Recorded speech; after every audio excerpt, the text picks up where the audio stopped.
Good morning sa ating mga students. Daharap tayo ngayon sa lesson 14 ng Mission and Church Planting.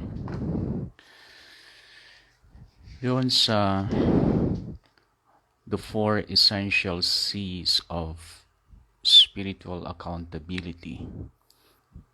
Talakay natin, number 1 is concern. Ephesians 4:15, instead, speaking the truth in love, we will in all things grow up into Him who is the head, that is the Christ. Okay, so yung love na sinabi ni Apostle Paul ay makikita sa pamamagitan ng pagsasalita o pagsasabi sa pamamagitan ng pag-ibig. Yung pag-ibig makikita sa pamamagitan ng pagsasalita, pagsasabi ng totoo na nalilinya sa sinasabi ng salita ng Diyos. So kailangan ito sa ating mga dinidisciple. One-on-one discipleship. Kasi minsan ang target natin ay large group kaagad. Hindi po ganun ka-effective yung large group kung ang ating pakay ay discipleship. Mas mabilis pa rin at mas lalalim ang discipleship kapag ito ay one-on-one o kapag ito ginagawa in a small group. Huwag ninyong i-target kaagad ang large group dahil sa gusto nyo kaagad magkaroon ng maraming members. Hindi po effective. No? At mas matatagalan yung pagkaka-establish ng church kung ang tinatarget ninyo ay large group kaagad.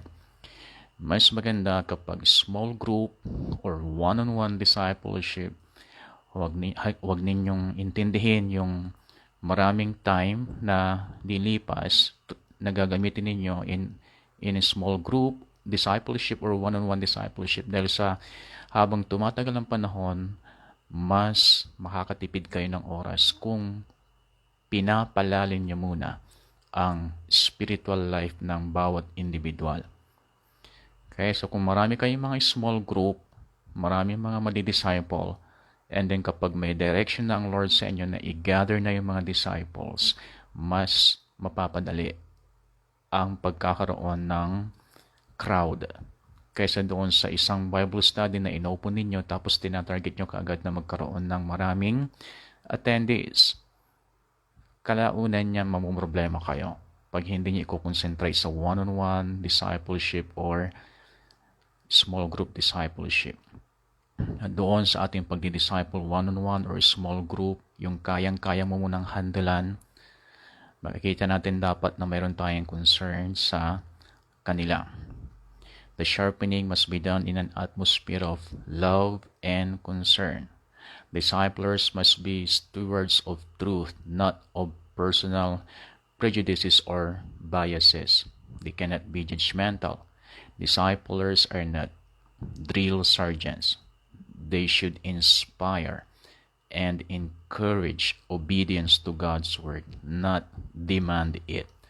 Minsan kasi ang dating natin na nagdi-disciple or as a discipler, kala natin para tayong nagkakandak ng drill sa dati yung ROTC or sa mga sundalo, sa mga pulis. Pag nagkandak sila ng drill, kailangan susunod lahat.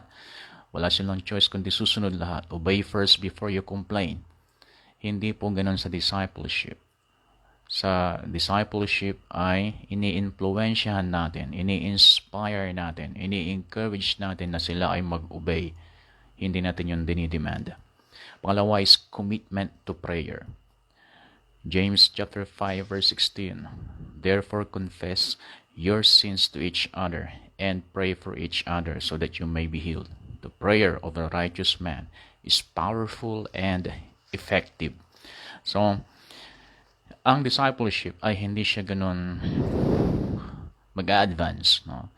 Yung growth ng dinidisciple mo, individual or small group, one-on-one or small group, yung growth ng bawat dinidisciple mo ay hindi siya ganun mag-advance yung growth nila kung lack of prayer. Lalong-lalo na pag new believer pa lang siya. Kailangan niya ang intercession. Dahil siya mismo ay hindi pa siya gaanong marunong manalangin o hindi pa niya talaga alam manalangin sa mga iba. So doon ka aalalay sa kanya. Napakalaking obligasyon nito ng isang discipler na ini-intercede yung kanyang dinidisciple. Helping disciples overcome spiritual struggles involves supporting them daily in prayer. Ini-intercede mo sila at maraming times ang kailangan nila na maranasang may nagpipray na kasama nila. Malaking bagay yon na mayroon silang kasamang nagpray. Kahit na simple-simpleng prayer lang, kahit na prayer lang sa pagkain, prayer lang sa konting o maliit na problema nila, basta't yung may nakasama silang mag-pray, malaking bagay yon sa isang bagong believer. Without prayer, we will fail to recognize the divine element of spiritual warfare. Accountability includes posting a guard, and we need prayer to post a guard. So para mo siyang pinopostihan, no? O para kang nag-a-assign ng security guard to guard him or to guard her. At prayer lang ang makakagawa nun. Pray before starting for God's discernment and wisdom, humility, and conviction. Pray after to repent, to honor disciples' commitments, to be spiritually restored, and for sustenance. Alam po niyo, pagka siya ay pinag-pray mo, tapos narinig niya na pinagpipray mo na nais mo siyang maging kagaya ni Kristo, naririnig niya na pinagpipray mo siya na gusto mo siyang lumago, na gusto mo siyang maging matatag, alam po ninyo, magre-register yun sa kanyang puso at isipan at sa damdamin niya.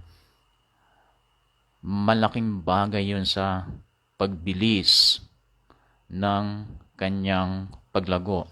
Yung prayer ni Paul sa Ephesians at Colossians ay kailangan ipag-pray sa kanila. Sabi niya dito sa Ephesians 1 verse 15, "Therefore I also, after I heard of your faith in the Lord Jesus and your love for all the saints, do not cease to give thanks for you, making mention of you in my prayers, that the God of our Lord Jesus Christ, the Father of glory, may give to you the spirit of wisdom and revelation in the knowledge of him, the eyes of your understanding being enlightened, that you may know what is the hope of his calling, what are the riches of the glory of his inheritance in the saints, and what is the exceeding greatness of his power toward us who believe, according to the working of his mighty power which he worked in Christ when he raised him from the dead and seated him at his right hand in the heavenly places." Yung prayer na yan ni Paul sa mga Ephesians ay napakaganda at napaka-importante na ito ipinagpipray natin sa ating mga dinidisciple. Kung gusto nyong mabilis at sigurado yung kanilang paglago kay Kristo.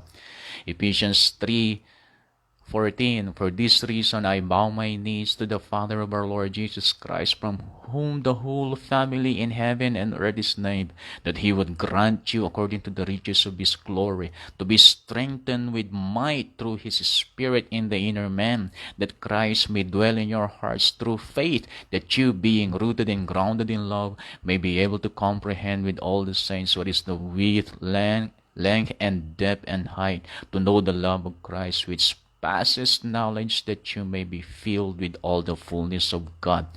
Ipag-pray yan. O ilinya dyan yung prayer ninyo pag ini-intercede ninyo or kahit sa personal na pinagpipray ninyo, kailangan nalilinya dito yung mga prayer natin sa kanila. Sa Colossians chapter 1, tignan niyo yung verse 9. Sabi niya, "For this reason we also, since the day we heard it, did not cease to pray for you, and to ask that you may be filled with the knowledge of His will in all wisdom and spiritual understanding, that you may walk worthy of the Lord, fully pleasing Him, being fruitful in every good work, and increasing in the knowledge of God, strengthened with all might according to His glorious power, for all patience and long suffering with joy, giving thanks to the Father who has qualified us to be partakers of the inheritance of the saints in the light. He has delivered us from the power of darkness and conveyed us into the kingdom of the Son of His love, in whom we have redemption through His blood, the forgiveness of sins." Ipag-pray natin yan o ilinyan natin ang ating prayer dyan sa kanila. Colossians 4:12. Sabi niya, Epaphras, who is one of you, a bondservant of Christ, greets you, always laboring fervently for you in prayers, that you may stand perfect and complete in all the will of God. Alam po niyo, kung ito ay consistent nating ipagpipray sa kanila, makakaproduce kayo ng disciples na balang araw, magiging blessing din sila sa inyo, dahil kapag ang believer lumagos siya ng maayos kay Kristo, magiging blessing yan hindi lang sa kanyang pamilya, sa kaibigan niya, kundi sa church mismo at sa kanyang mga disciplers. Huwag niyong ilagay sa isip ninyo na hindi maabot ng disciples ninyo yung level ng inyong growth kay Jesus Christ. Nagkakamali kayo. Kung ano yung ine-expect ninyo sa Kanya, malaking bagay yon sa Kanyang spiritual life. So you need to expect that disciple to grow na mas higit pa sa level ng growth ninyo ang Kanyang mararating. Sa mga dinidisciple ko, I don't care kung lampasan nila ako.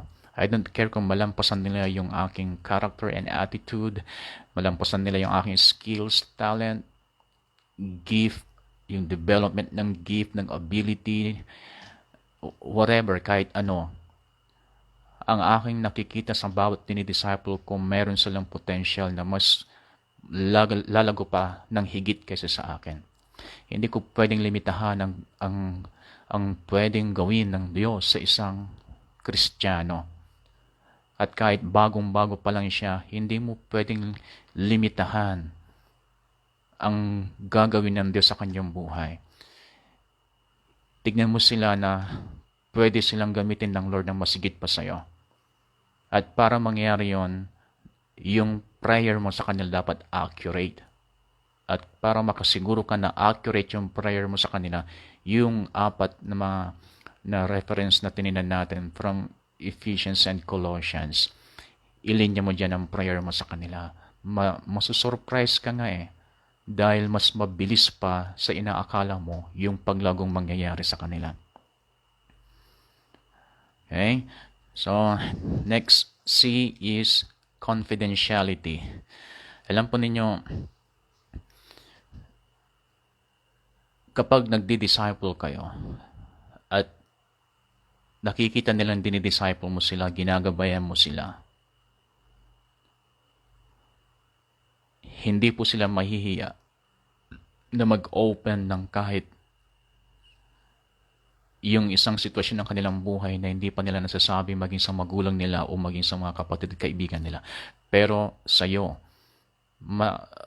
mabibigla ka dahil meron palang ganoon na nangyayari.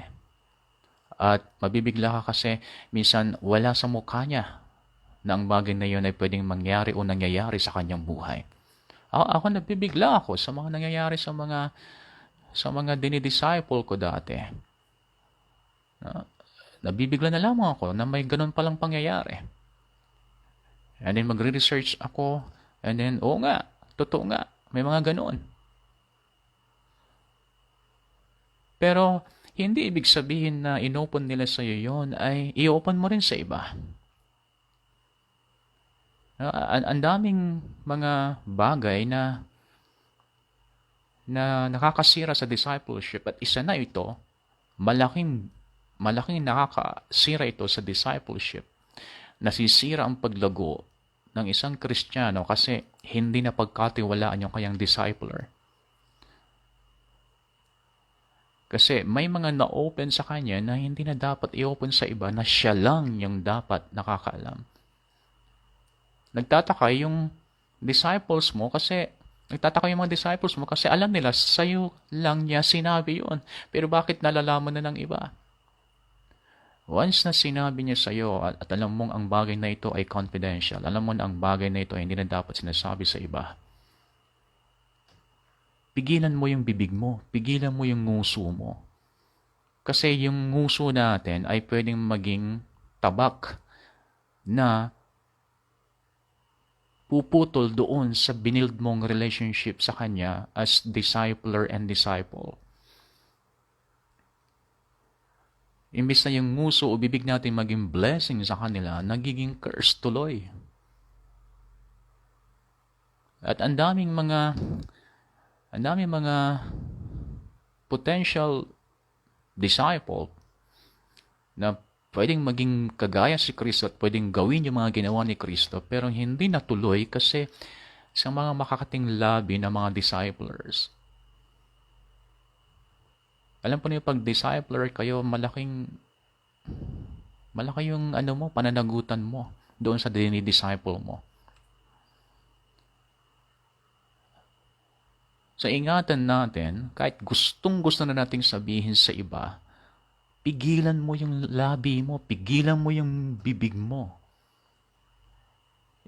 I-commit mo sa Lord na ang bibig mo ay magiging blessing lang doon sa dinidisciple mo at hindi ka gagawa in relation to your lips na pwedeng ikasira ng in-establish mong relationship sa Kanya. Dahil pagka nasira mo ang isang relationship, mahirap ibalik. Maibalik mo man, pero hindi na siya magtitiwala sa'yo. Okay? Proverbs 17:9, he who covers over an offense promotes love, but whoever repeats the matter separates close friends. Ulitin ko, whoever repeats the matter separates close friends. Okay? At na-topic ko, di ba, hanggat maaari, iwasan natin yung mag-disciple ng opposite sex. No? Kung lalaki ka, iwasan mo yung mag-disciple ng babae. Lalong-lalo na kung yung babae meron siyang emotional problem.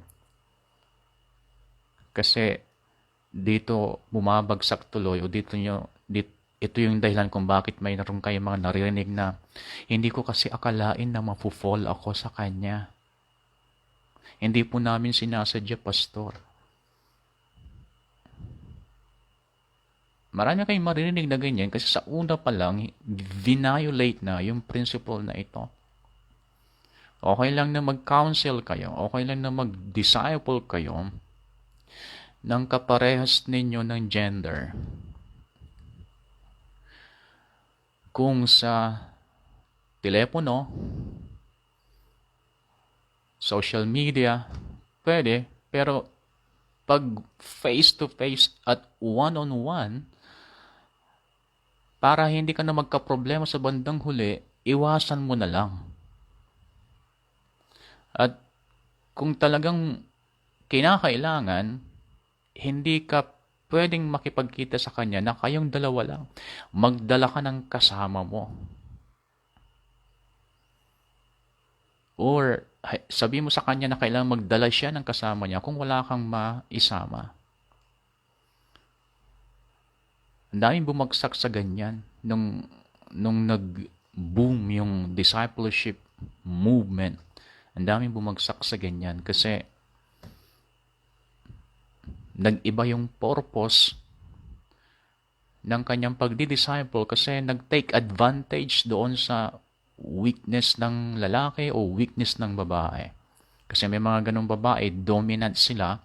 Kahit lalaki yung kausap nila, dominant sila. Then pag yung babae ay talagang naghahanap na ng magiging boyfriend, then hindi niya ipapaubaya sa ibang discipler yung kanyang pinupuntiryang gustong i-disciple. Lalo pag sa una pa lang ay nalove at first sight na. Hindi niya ipapaubaya yan. O, sa ganong sitwasyon na ayaw mong ipaubaya, doon nagpapakita na ikaw mismo kailangan mo pa talagang i-disciple. Hindi ka pa talaga tunay na disciple, no? Kasi ang purpose mo iba. Imbis na magtrabaho sa ubasan ng ating Panginoon ang purpose mo nagtatarget ka eh.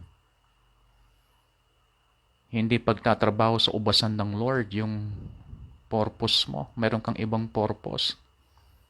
At anumang ibang purpose sa ubasan ng Lord ay hindi mananaig. Laging matatalo yan or i-contaminate ang gawain ng Lord. Hindi naman tuloy ang masisira yung gawain ng Lord, pero masisira. Hindi masisira. Ibig sabihin yung maaapektuhan. And then depende na sa mga susunod na generation para matapalan yung nangyari na pagkakamali. Okay? So iwasan ninyo na mag-disciple ng hindi nyo kaparehas ng gender. Para maiwasan mo na yung problem in the future. Lalo kung single yung pastora, single yung pastor. O iwasan na lang. Tapos merong gwapo na bago na kabataan o maganda na bagong kabataan. O nung wala pa yung maganda, wala pa yung gwapo, madalang ang Bible study. Nung meron na yung gwapo, meron na yung maganda, madalas nang may Bible study, madalas nang may prayer meeting, nagtataka na yung mga magulang. Ang mga ibang magulang, ang sinasabi na nila, dahil ayaw nilang ibigkasin ng harapan ng prangkahan yung kanilang mga nararamdaman. Ang sinasabi na lang nila, nasusobra mo na yung Bible study, anak. Nasusobra nyo na yung prayer meeting. Baka lumampas na kayo ng langit niyan. Yan pala, kaya napapadalas ang prayer meeting, napapadalas ang Bible study dahil para mapadalas din ang kanilang pagtitinginan. Kaya akala ng discipler, nakikinig, yung mga dinidisciple, yan pala, napapadalas na yung kanilang ngitian. And the next is consistency. Nga pala, kahit may asawa na, lalong-lalo na kung may asawa na, iwasan ninyo na mag-counsel ng hindi nyo kaparehas na gender. Iwasan ninyo yon. Marami nang nasirang relasyon ng mag-asawa dahil sila ay nagpa-counsel sa may asawa. Akala nyo safe na kayo dahil mag-asawa na kayo. Naku, hindi. Lalo kung ang asawa ninyo hindi yung kasama. Never kayong magre-reach out or magpapa-reach out ng hindi ninyo kaparehas ng gender kahit pa sa social media kung may asawa na kayo. Ibang mangyayari. Sabi ko sa inyo, ibang mangyayari. Yung sabihin, malakas kayo. Ibang mangyayari. Pag nag-reach out kayo ng hindi nyo kaparehas ng gender, it's either mahuhulog ang loob niya sa'yo or ikaw mahuhulog ang loob mo sa kanya. Lalo kung ang problema, kung bakit ka nagpapa-counsel ay problema sa marital relationship ninyo. Sa mga single, diyan nasusulot ang girlfriend ninyo or boyfriend ninyo kapag sila nagpapa-counsel sa hindi kaparehas na gender. Minsan sasabihin nila, best friend, okay, may mga ganon. Mababalitaan tayo, may mga nagtitrending na sobrang loyal ng kanilang pagkakaibigan. Pero, sila din mismo nagsasabi sa interview na doon sa kanilang kaibigan ay nahulog ang kanilang loob. Kasi sa kaibigang lalaki, kung babae kayo sa kaibigang lalaki, hindi porkit kaibigan ninyo, lahat sasabihin nyo sa kanya. May mga masasabi kayo sa kanya na hindi nyo dapat sinasabi sa kanya na kapag nasabi nyo, yun ang dahilan kung bakit nahulog ang loob niya sa inyo. Then vice versa. So, iiwasan natin yan pagdating sa discipleship. Dahil posibleng mahulog ang loob mo doon sa dinidisciple mo kung siya ay hindi mo kaparehas ng gender at pwedeng mahulog ang loob niya sa'yo. At kapag nahulog ang loob niya sa'yo, and then malaman niya mayroon ka na palang jowa, then sasama ang loob niya. Sabihin niya sa mga iba, pa-fall si brother, pa-fall si sister, o ikaw pang may kasalanan.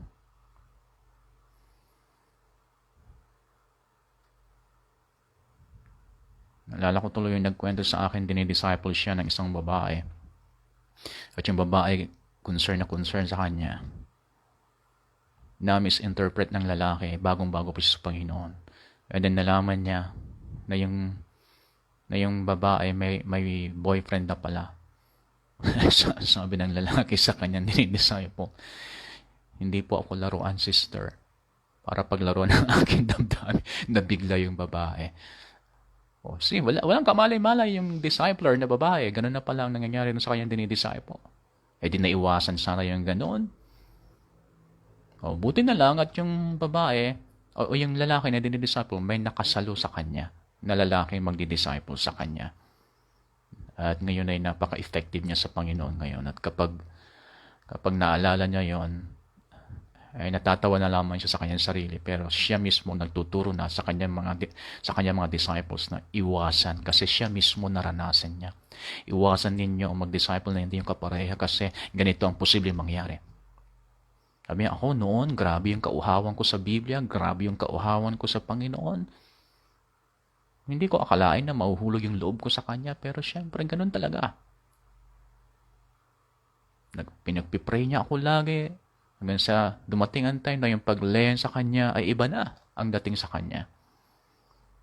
Naiwasan sana yun kung yung babae alam niya yung ganitong prinsipyo. Sa una siguro pwede, pero iti-turn over niyo sa kanya, sa iba, sa kaparehas niya na alam ninyong pwedeng maka-impluwensya sa kanya. Huwag niyo siyang i-turn over sa alam ninyong hindi makaka-impluwensya sa kanya. Kasi ganun lang yun, malalaman mo yun. Malalaman mo sa isang bagong disciple kung sino yung pwedeng maging effective na mag-disciple sa kanya, yun ang i-assign mo sa kanya. Sa akin ngayon, pag may mga tina-turn over ko na lang, ina-assign ko na lang, papapollow up ko siya sa ganitong sister, sa ganitong brother, kung babae yung bago, then itini-turn over ko yung isang babae. Sis, pwedeng pakipollow up si ganito. Kasi yung sinasabihan ko, may tiwala ako doon. May tiwala ako doon sa mga naging disciples ko. Yan. So kung yung babae yung bago, sabihin ko sa sis, pwedeng paki-follow up si ganito. Yan. Sa mga lalaki, matalag ko silang tawagin ng Brad. First name yung nakasanayan ko sa kanila o yung palayaw nila. O, diba, si Andre, pwedeng paki-follow up si ganito. Liam, pwedeng paki-follow up si ganito. Kung sino yung alam kong pwedeng makapag-reach out sa kanila at pwedeng maka-influence sa kanila, doon ko sila tina-turn over. Katunayan, yan ang importante yung prinsipyo o principles ng discipleship. Yung mga naging bunga mo, tinutulungan mo sila na maging mabunga din. Ngayon, pag tinurn over ko yan, at hindi niya nagawa yung aking pinapagawa, tandang-tanda ko yun. Hindi na ako mag-turn over sa kanya sa susunod. Kasi alam ko hindi rin niya magagawa. Pero yung mga nakakagawa ng aking pinapagawa, mas marami akong ito-turn over sa kanya para mas marami siyang maging bunga. Ganun ang pagdi-disciple. Magkaroon kayo ng bunga, and then yung mga naging bunga nyo, tutulungan nyo silang maging mabunga din. Maging fruitful din sila. Consistency. Yung pang-apat na is consistency. It has been discovered that many in discipleship relationships are related only in paper. Some have never met their people one-on-one in years. We cannot really know our disciples unless we spend one-on-one time with them. Okay? So how can we work at consistency? We must try to keep a regular meeting schedule and keep faithful to it. regular meeting schedule, dapat consistent tayo doon. Once na sinabi mo sa bagong dinidisciple na pupunta ka sa kanya sa ganitong oras, or magba-Bible study tayo sa ganitong oras, tapos yung oras at araw na sinabi mo ay hindi ka dumarating, nare-record yun sa isip nila. Yung kanilang craving na magkita kayo, dahil alam nilang mabibless sila tapos hindi natupad, yung craving na yun ay pwedeng mabaling. It's either sa masama or maibaling sa ibang gawain ng ibang gawain. Or pwedeng maibaling sa religion. Pag hindi ka consistent sa sinasabi mo na i-meet sila, yung kanilang pagnanais na magkita kayo sa meeting schedule na in-schedule mo, pwedeng bumaling yon sa ibang relihiyon.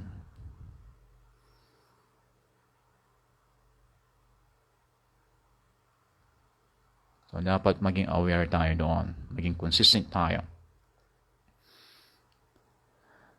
2 are better than 1, sabi ng Ecclesiastes 4:9 and 10. 2 are better than 1 because they have a good return for their work.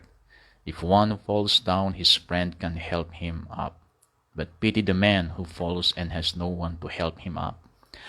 Pity the man who falls and has no one to help him up.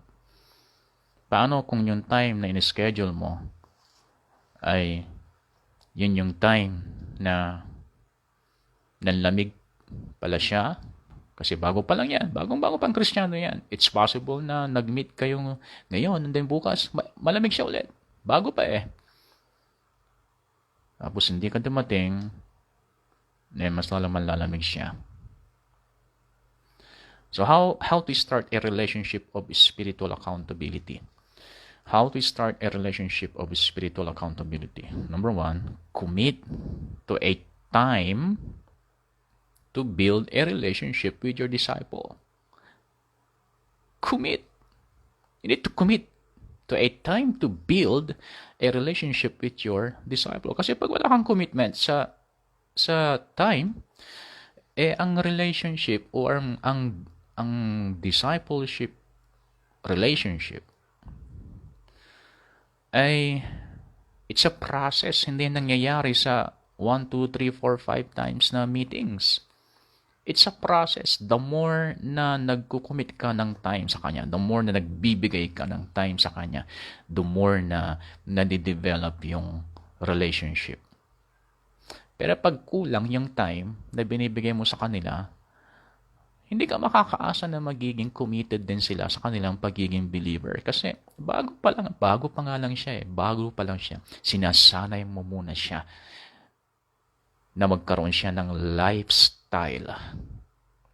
Tandaan nyo, sinasanay nyo muna siyang magkaroon ng bagong lifestyle. Kasi meron siyang ibang lifestyle dati. Kina-counter nyo yon. Ngayon, ang susi para ma-counter yon is time. Kaya kung hindi tayo consistent sa ating schedule sa kanila, talagang hindi ka magtataka kung isang araw, hindi mo na siya ma-impluensyahan. Isang araw, hindi mo na siya mayaya sa Bible study or madala sa church or mapag-pray or mapagbasa ng Biblia, wala na. Madalas, yung ganitong pagiging consistent mo ay kung talagang marami kang time sa kanya, 6 months to 1 year na nabigyan mo ng consistency yan, ay hindi ko na mahirapan sa mga susunod. Ang problema, tumatagal yung pag-aalaga natin sa mga new believers na dinidisciple natin kasi tayo mismo ang nagkukulang ng time sa kanila. Yung pag-attend niya kasi sa Sunday, akala natin tama na yan. Pag bagong-bago pa lang yan, sinusuyo-suyo mo pa yan. Tapos pag siya pumunta sa church, habang nandun siya sa church, or or sa ngayon nag-join siya sa online service, ay kailangan maramdaman niyang hospitality. At pagkatapos ng service, kailangan nandiyan ka agad ng follow-up sa either sa messenger or text kung may load ka. Then, palalamigin mo ng konti, isang araw, mamaya may text ka na naman sa kanya. Para pagdating ng Sunday, hindi mahirap mag-warm up sa kanila. Kasi during weekdays, warm up na sila. Magiging excited sila ng Sunday.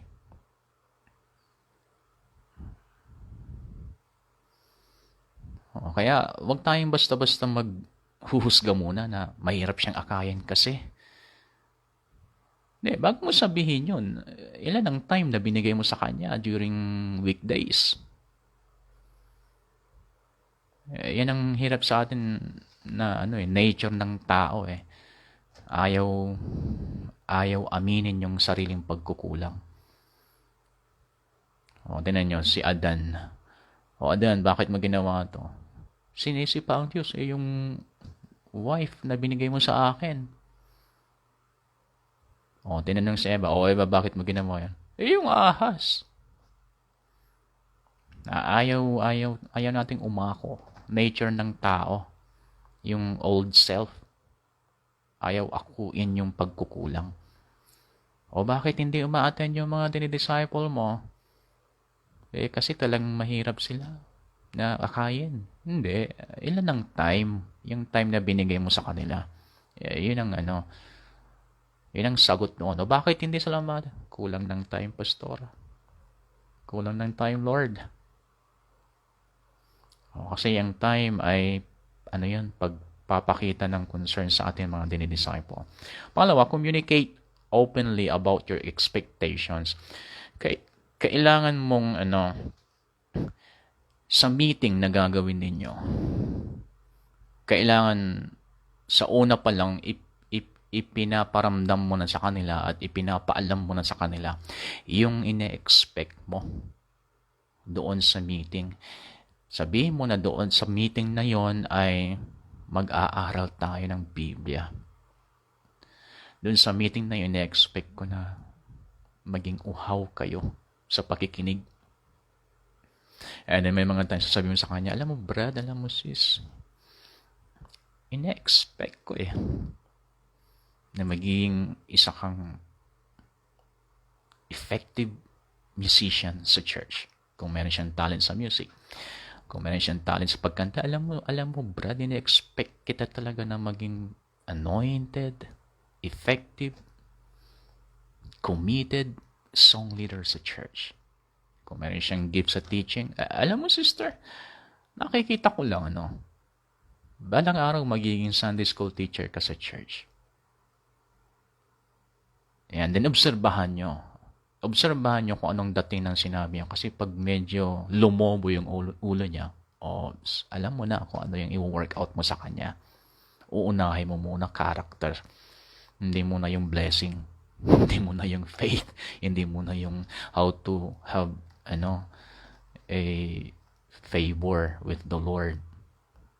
Paano magkaroon ng answer yung prayer natin. Hindi muna yon. Kasi nung sinabi mo sa kanya, lumobo yung ulo niya. Pero kung nung sinabi mo, alam mo, brother, nakita ko lang mayroon kang anointing, mayroon kang gift sa preaching. Tapos ang reaction niya ay, nako, wag po brother, wag niyo sabihin po yan. Hindi ko po pinangarap yan minsan at mahihayin ako. Pag yun ang naging reaction niya, then alam mo na yung i-work out sa kanya. Kulang ng self-esteem ito. Kulang ng confidence sa sarili ito. So yun ang i-work out mo sa kanya.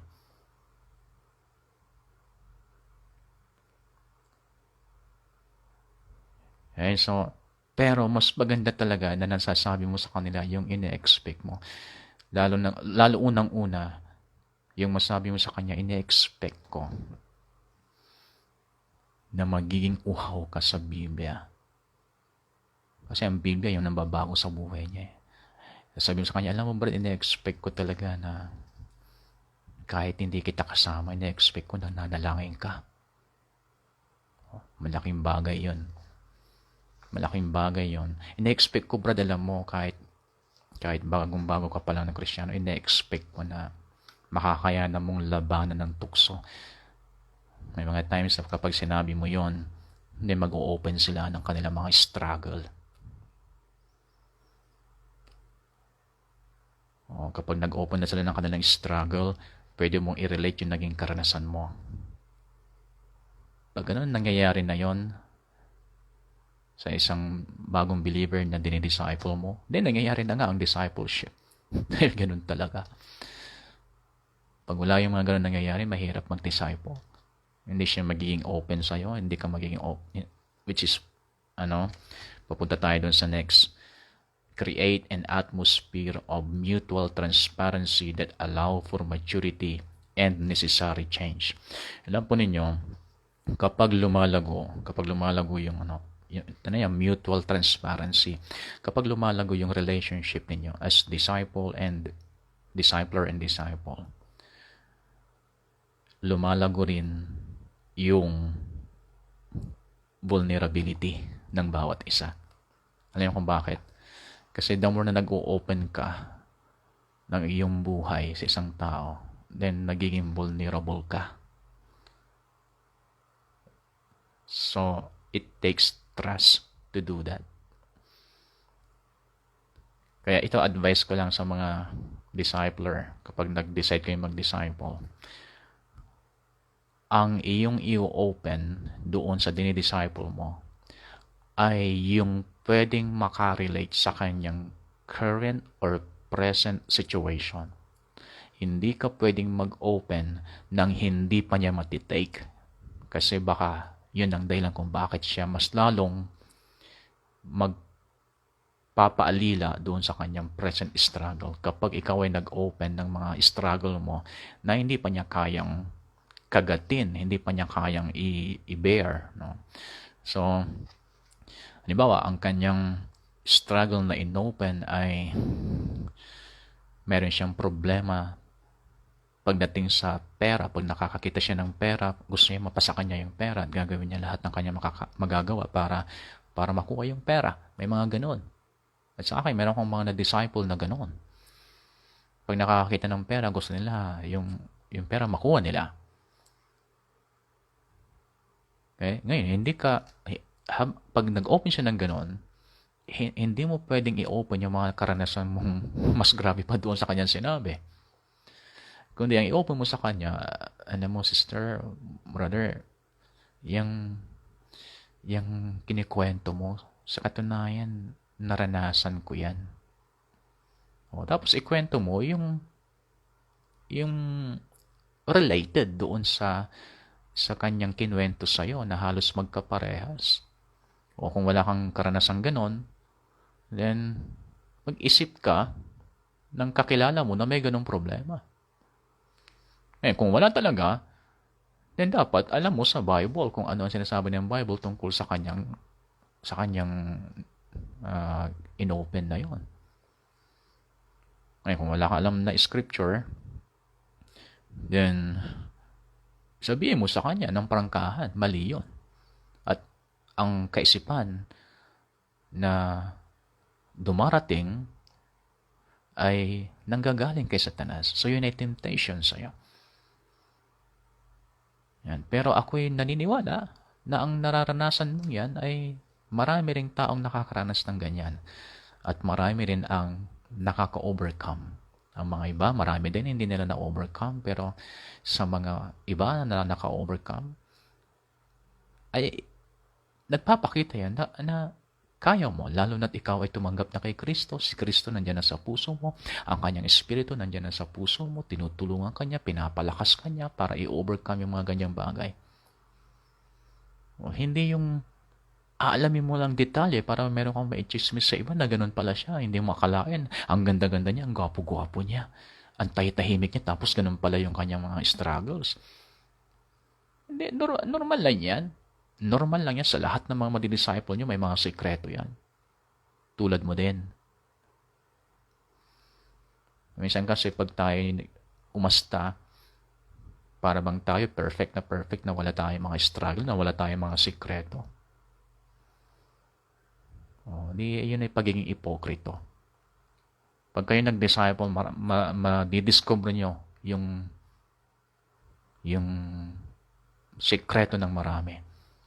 At marirealize mo na hindi lang pala ikaw ang nakaranas ng ganun. At dahil naranasan mo na yung ganun, then matutulungan mo na yung mga iba kung paano nila mo overcome yon. At wag mo silang pilitin na magbagong buhay ka agad. Hindi mo i-demand sa kanila yon. Dinadala mo sila doon. Unti-unti. Ini-impluwensyahan mo sila unti-unti. Kasi ang problema ganito, yung isang bagay na in-overcome natin and it took 10 years to overcome, nung nakita natin yan sa dinidisciple natin, gusto natin in one day i-overcome niya. Samantalang tayo, it took 10 years. No, you need to, you need to consider naman kung ikaw na palabasan na ng salita ng Diyos, paladasal ka na, 10 years pa rin ng dumaan bago mo na-overcome. Tapos siya na bagong-bago, gusto mo in one day ma-overcome niya kaagad. Nag-attend siya ng Bible study, prayer meeting, Sunday sa isang linggo, and then sa susunod na linggo, nakita mo, balik siya sa dating ginagawa niya. Tinigilan mo na. Sasabihin mo, tigas ng ulo mo, sinabi ng ganito, sinabi ng ganyan. Ang bilis nating maghusga, samantalang ikaw 10 years. Walang nagkundina sa'yo. Consider mo naman yung mga bagong dinidisciple mo. Dahil ganyan talagang mag-disciple. May mga mabilis mag-respond, may mga mabagal, may mga nakakainis talaga. Sa yan, sa pagdidisciple, may mga nakakainis. Hindi ko pwedeng hindi sabihin yan dahil totoo. Sa mga dinisciple ko, may mga nakakainis, may mga nakakasar, may mga nakakapikon. Pero, hindi natin, hindi tayo nagpapatinag sa mga ganun. Kasi ang pagdidisciple, ginagawa natin para kay Lord. Although, ginagawa natin direkta doon sa tao, pero hindi naman para doon sa tao lang yon. Although, mapapakinabangan nila yun personally, pero, ang pagdidisciple ay pagtatrabaho sa ubasan ng ating Panginoon. So kahit na gaano kahirap, kahit sabi nga ng isang author, sabi niya, discipleship is messy. Yung mga ayaw mo nang marinig, then kasalukuyan mong malalaman ginagawa ng iba. Yung ayaw mo nang balikan, malalaman mo na lamang na ini-enjoy pa ng iba.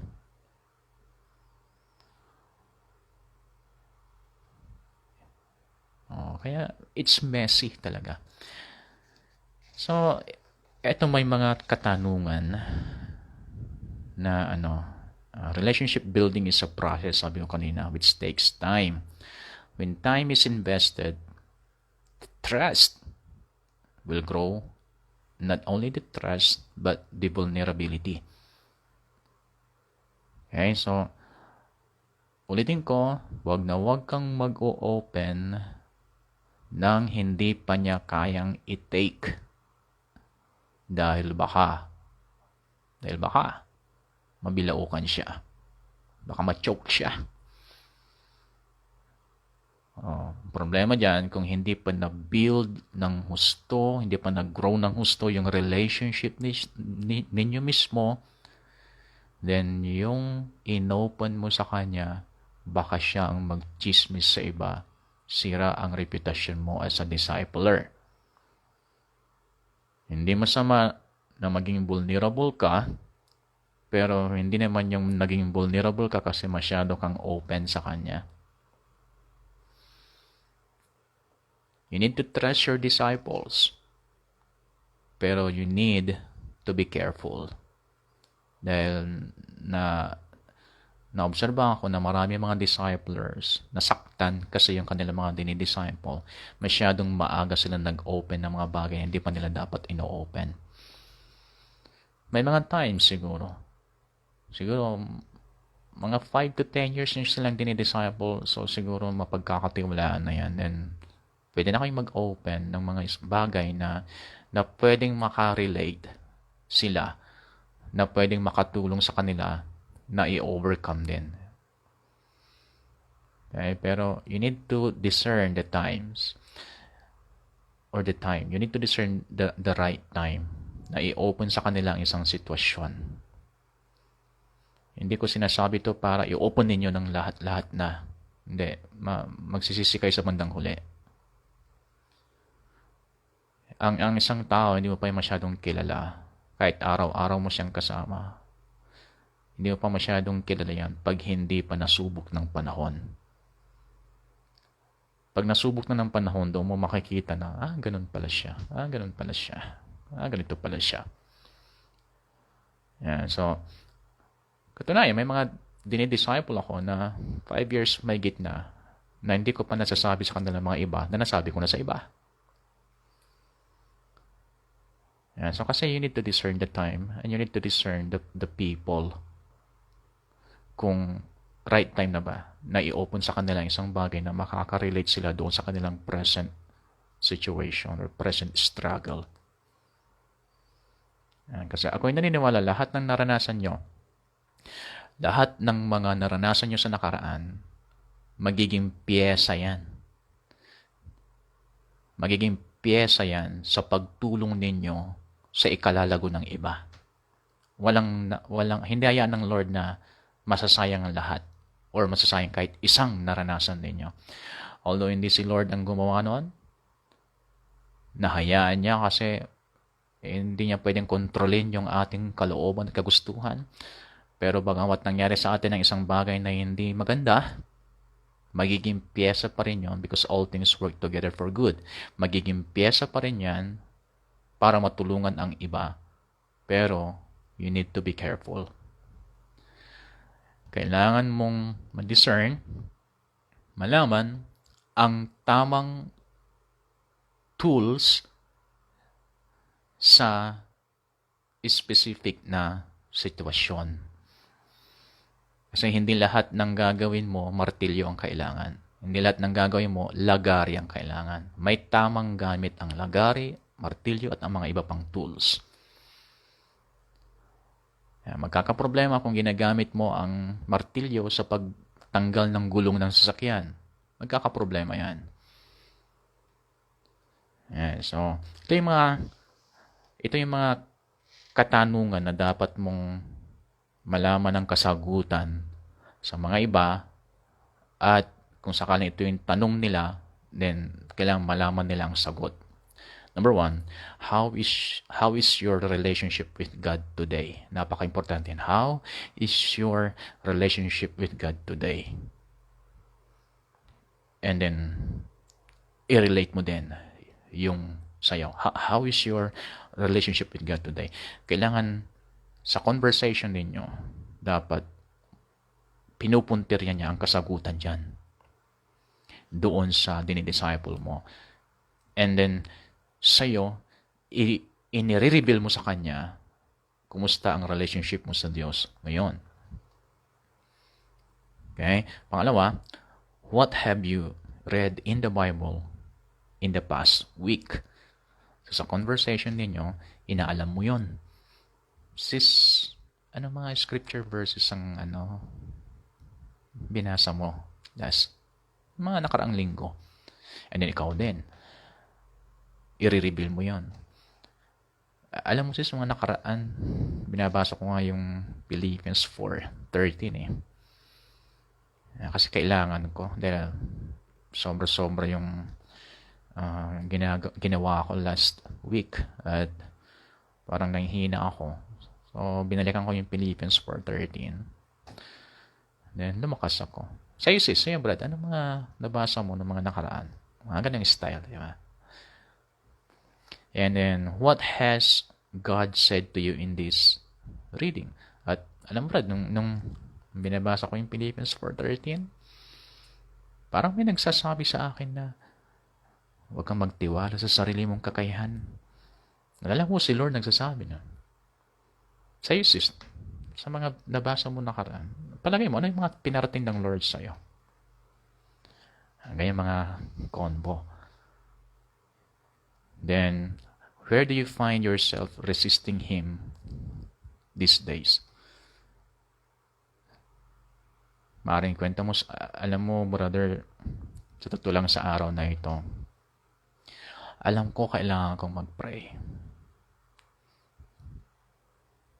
Pero,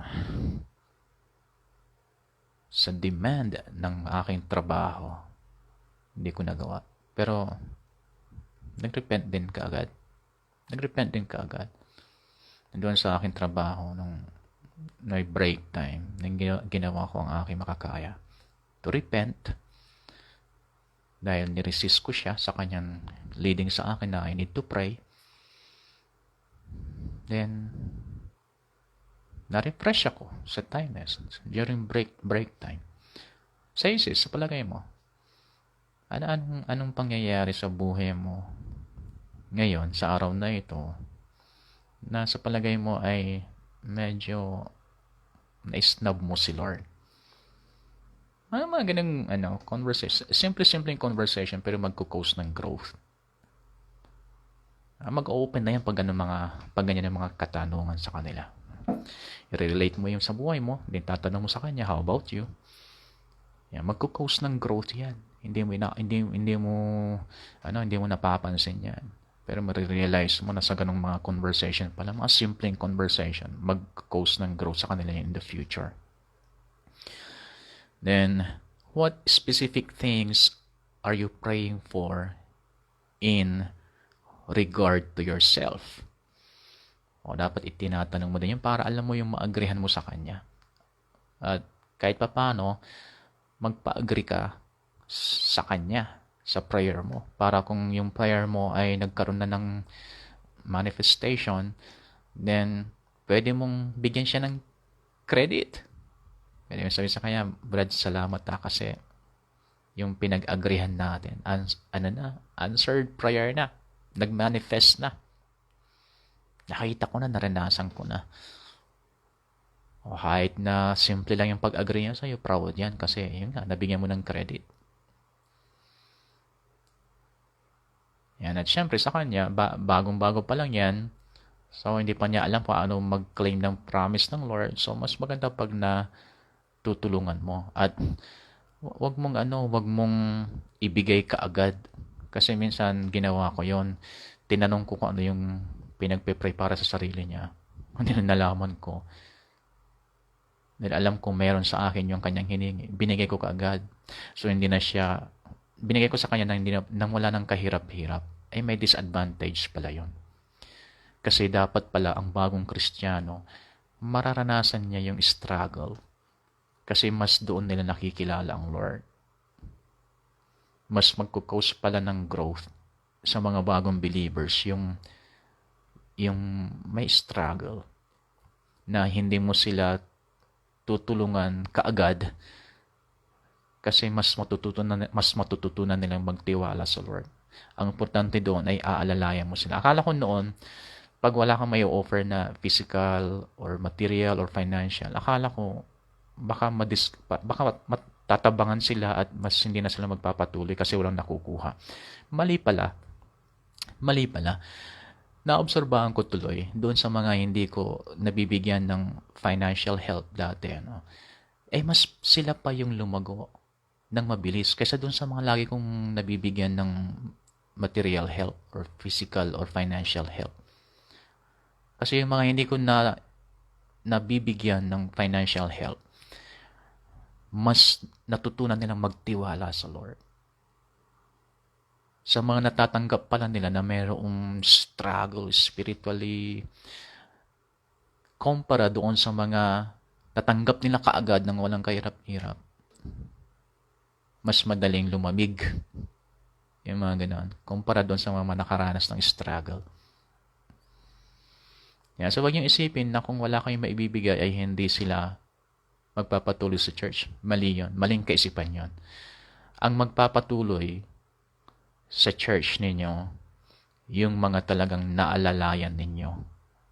Nung may struggle sa kanila, wala kayong naibigay na tulong, pero nandun kayong umalalay sa kanila. Yan ang mga magpapatuloy sa church ninyo. Kaya baka isipin ninyo sa pandemic, wala kayong naibibigay na na relief sa mga members niyo at akala nyo hindi sila magpapatuloy. Akala nyo lilipat nila doon sa mga gawain na nagbibigay ng relief. Mali yun. Marami na akong naobserbahan at ako mismo naranasan ko. Kahit nabigyan mo na yan ng relief, kahit nabigyan mo na yan ng isang sakong bigas, nabigyan mo na yan ng grocery, hindi yan assurance na magpapatuloy siya. Kahit natulungan mo siyang magbayad ng kuryente, hindi yan assurance na magpapatuloy siya sa church. Ang problema niyan, pag ganun lagi, magiging ugali nila yon na gusto nila madalin lang lagi lahat. Kaya kung saan yung maririnig nila na may relief, doon sila lilipat. Pero yung mga hindi mo mabibigyan ng ganong klaseng tulong, tapos inaalalayan mo sila, tinutulungan mo sila, ini-encourage mo sila, ginagabayan mo sila, tapos may mga times na mag-i-inform ka sa kanila na, Brad, sis, gusto ko lang malaman mo na sa oras na ito, nagpipray ako. Baka may gusto kang prayer request. Or, sister, alam mo, sa time na ito, nagpipray ako at gusto kong i-remind sa'yo na yung prayer request mo ay pinag-pray ko ulit ngayon. Yun ang mga may assurance ka na magpapatuloy sila sa Lord. Pag lagi mong nagagawa sa kanila yon, naalalayan mo sila. Huwag kayo masyadong magpakahirap, mag-raise ng pondo para sa mga pwede yung maiabot sa kanila na materially, physically, mararanasan. Hindi. Ngayon, kung meron, okay. Kung meron, okay. Pero yung magpapakahirap ka pa para i-raise yung pondo dahil akala mo ay hindi sila magpapatuloy kung wala yon. Para sa akin lang para sa akin. Mas magandang malaman ko na ngayon kung aalis sila. Dahil wala yung ganong maibibigay. Mas gusto ko yun na malaman ko na kaagad. Para mabawasan tayo ng burden. At yung time na yun na binibigay natin sa kanila na hindi naman talaga sila maaasahan magpatuloy sa Lord kung wala yung ganon, ibigay natin doon sa mga maaasahan kahit wala yun. Then ako'y naniniwala si Lord mas magdadagdag sa'yo ng mga i-disciple mo na walang pinupuntir yung makukuhang physical na bagay sa'yo. Okay, so tutuloy na lang natin ito mamaya. Tatapusin muna natin sa ngayon. You're blessed.